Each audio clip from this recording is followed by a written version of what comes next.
আসসালামু আলাইকুম প্রিয় চাকরি প্রত্যাশী ভাই বোনেরা, যারা এনটিআরসির পরীক্ষার মাধ্যমে স্কুল বা কলেজের শিক্ষক হওয়ার স্বপ্ন দেখছেন তাদের জন্য আজকের এই ভিডিওটি।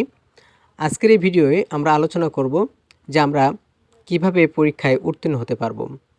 তো এনটিআরসি গতবারের মতো এবার পরীক্ষাটি নেবে না। এবার যে পরীক্ষাটি হবে একটু ভিন্ন আঙ্গিকে, কারণ গতবার যে পরীক্ষাটি ছিল সেটি এমসিকিউ প্লাস লিখিত, তারপর ছিল ভাইবা, এরপর ছিল আহ, গণবিজ্ঞপ্তি, তারপরে সুপারিশ। এবছর সিস্টেম হবে অন্যরকম। এবছর পরীক্ষা হবে শূন্য পদের ভিত্তিতে। আপনি যেভাবে পরীক্ষাটি দিবেন সেটি হচ্ছে, আপনাকে সর্বপ্রথম 200 মার্কের একটি এমসিকিউ পরীক্ষা দিতে হবে। এই 200 মার্কের এমসিকিউ আসবে 100 মার্ক জেনারেল থেকে, আর বাকি 100 মার্ক আসবে সাবজেক্টিভ থেকে। তো আমরা আগে জেনারেল নিয়ে আলোচনা করব। জেনারেলে 100 মার্কসের ভিতরে আপনাকে পেতে হবে 40% নাম্বার। এই 40% পাইলে আপনি পাস। কিন্তু এই 40% নাম্বার আসবে আপনার সিলেবাসের থেকে, বাংলা, ইংরেজি, গণিত এবং সাধারণ জ্ঞানের থেকে। বাংলায় 25, ইংরেজিতে 25, গণিতে 25 এবং সাধারণ জ্ঞানে 25। এই 100 মার্কসের ভিতর থেকে আপনাকে 40% নাম্বার তুলতে হবে। তবে একটা কথা বলে রাখি যে 40% নাম্বার পাইলে যে আপনি পাস করবেন, কিন্তু আপনি যে চাকরির জন্য চাকরি পাবেন এটা কিন্তু নিশ্চিত না। কারণ এই 40% নাম্বারে অনেকের পাস হবে না। কেন হবে না? এই 40% নাম্বার বিষয়টি এমন নাই, মনে করেন আপনি বাংলা পরীক্ষা দিবেন, বাংলায় আপনার পদ ফাঁকা আছে 100। এই 100 পদের মধ্যে আপনাকে পরীক্ষা দিছে মনে করেন 2000।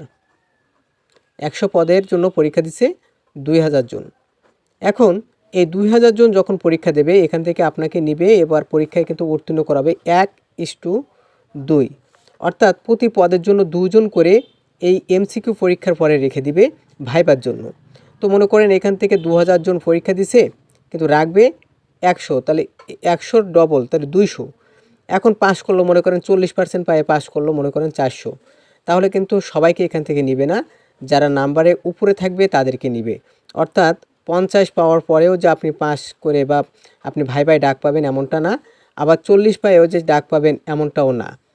তবে 40 কাদের জন্য? দেখা যায় অনেক সাবজেক্ট আছে, যেমন চারুকলা। চারুকলায় পদ ফাঁকা আছে প্রায় 26,000-এর মতো, কিন্তু স্টুডেন্ট আছে আপনার 1 থেকে 1,500-এর মতো।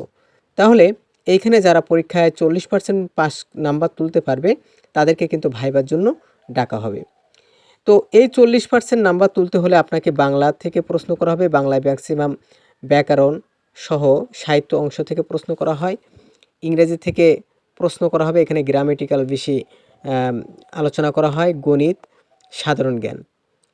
এরপর সাবজেক্টিভ নিয়ে কিন্তু আমাদের সবথেকে বেশি কথা হচ্ছে যে সাবজেক্টিভটা কোথা থেকে পরীক্ষা আসবে। সাবজেক্টিভ পরীক্ষাটাও কিন্তু আপনি 100 মার্কের পরীক্ষা দিতে হবে। এই 100 মার্কের পরীক্ষা আপনার সাবজেক্টিভেও কিন্তু 40 নাম্বার তুলতে হবে, যেটিও একটা সিলেবাস থাকবে।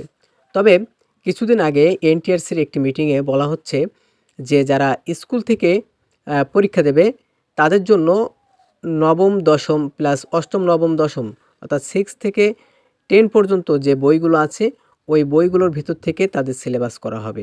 আর যারা কলেজ পর্যায়ে পরীক্ষা দিবেন তাদের জন্য সিলেবাসটি করা হবে একাদশ এবং দ্বাদশ শ্রেণীর বই থেকে। তাহলে এখন থেকে কিন্তু সাবজেক্টিভ প্রিপারেশান আপনাকে নিতে হবে। সাবজেক্টিভ কিন্তু রিটেন পরীক্ষা আর হবে না, এবার পরীক্ষা হবে এমসিকিউ আকারে। এনটিআরসির প্রদত্ত বই থেকে কিন্তু আপনাকে এই প্রশ্নগুলো করা হবে। এখন আগের পরীক্ষা আর এই পরীক্ষা কিন্তু একটু ভিন্ন। এবার কিন্তু আপনি 200 মার্কের এমসিকিউ পরীক্ষা দিয়ে আপনি যদি এখানে টিকে থাকেন, আপনাকে ভাইভায় ডাকা হবে। ভাইবার থেকে কিন্তু সরাসরি আপনাকে চাকরিতে ডাকা হবে। তো প্রিয় ভিউয়ার্স, এই ছিল আমাদের আজকের ভিডিওর মূল বিষয়। তবে আরেকটুখানি বলে রাখি যে ভাইবা কিন্তু আপনাদের 20 মার্ক হবে। এই 20 মার্কের ভিতরে 12 মার্কস থাকবে আপনাদের ইসের পরে, সার্টিফিকেটের পরে। আর বাকি যে 8 মার্কস, এই 8 মার্কস থাকবে কিন্তু আপনাদের উপস্থিতি, আপনাদের অ্যাক্টিভিটি, আপনাদের পোশাক, আপনাদের আচরণ এবং আপনাদের প্রশ্নের উত্তর দেওয়ার ধরনের উপরে ভিত্তি করে। এই 8 মার্কস কিন্তু পাস করতে হবে আপনাকে 40% নিয়মে, অর্থাৎ 3 পেতে হবে, কমপক্ষে 3 পেতে হবে। যারা 18তম নিবন্ধন পরীক্ষা দিয়েছেন বা জানেন তারাও কিন্তু জানে এবং আপনারাও জানা প্রয়োজন যে গতবার কিন্তু প্রায় 30,000 প্লাস স্টুডেন্ট কিন্তু এই ভাইভায় ফেল করে। শুধুমাত্র এই 3টি মার্কস তুলতে না পারার কারণে তারা কিন্তু ফেল করছে। অনেকে আছে যে বলছে যে ভাইয়া এমসিকিউতে আমার 60-এর উপরে আছে, রিটেনে আমি খুব ভালো পেরেছি, রিটেনেও আমার খুব ভালো হয়েছে, রিটেনেও আশা রাখি যে আমার 70 প্লাস হবে। এরকম 60-70 কিন্তু আমাকে ভাইভায় ফেল করাইছে। এজন্য ভাইভাটারও গুরুত্ব আপনাদেরকে দিতে হবে।